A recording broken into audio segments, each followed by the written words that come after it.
നിങ്ങളെ ഇന്നത്തെ ആളുകൾ എന്ത് പറഞ്ഞാലും ഒരു ദിവസവും നേരം വെളുത്ത് പത്രം വായിക്കുന്ന സമയത്ത് ആ പത്രത്തിൽ ഡയറക്ട് ഇൻഡസ്ട്രി ലീഗലാണ്, സർക്കാർ ഒപ്പമുണ്ട് പറഞ്ഞ മുഖ്യമന്ത്രിയുടെ പടം വെച്ചൊരു പരസ്യം വരുന്നു ഞാൻ പറഞ്ഞില്ലായിരുന്നു. 6 പത്രങ്ങൾ വന്നില്ലേ?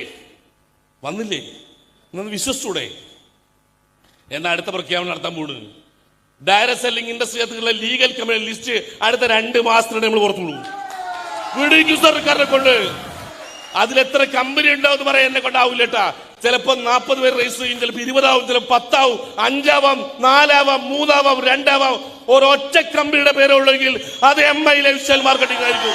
അതിൽ തർക്കമൊന്നും വേണ്ട. വെറുതെ ഇറങ്ങിയതല്ല, തീരുമാനിച്ചുറപ്പിച്ചിറങ്ങിയത് തന്നെയാ. ഇതിനകത്ത് നേട്ടം ഉണ്ടാക്കിയിട്ടേ പോവുള്ളൂ, കൂടെ വന്നവരെ പ്രൊട്ടക്ട് ചെയ്തേ മുമ്പോട്ട് പോവുള്ളൂ. പ്രിയ സുഹൃത്തുക്കളെ, അത് ഏതറ്റം വരെ പോകേണ്ടി വന്നാൽ ആ അറ്റം വരെ പോയിട്ടായാലും വിജയം കൊണ്ടേ നമ്മൾ അടങ്ങുള്ളൂ. ഇന്ന് കിട്ടുന്ന ആനുകൂല്യങ്ങൾ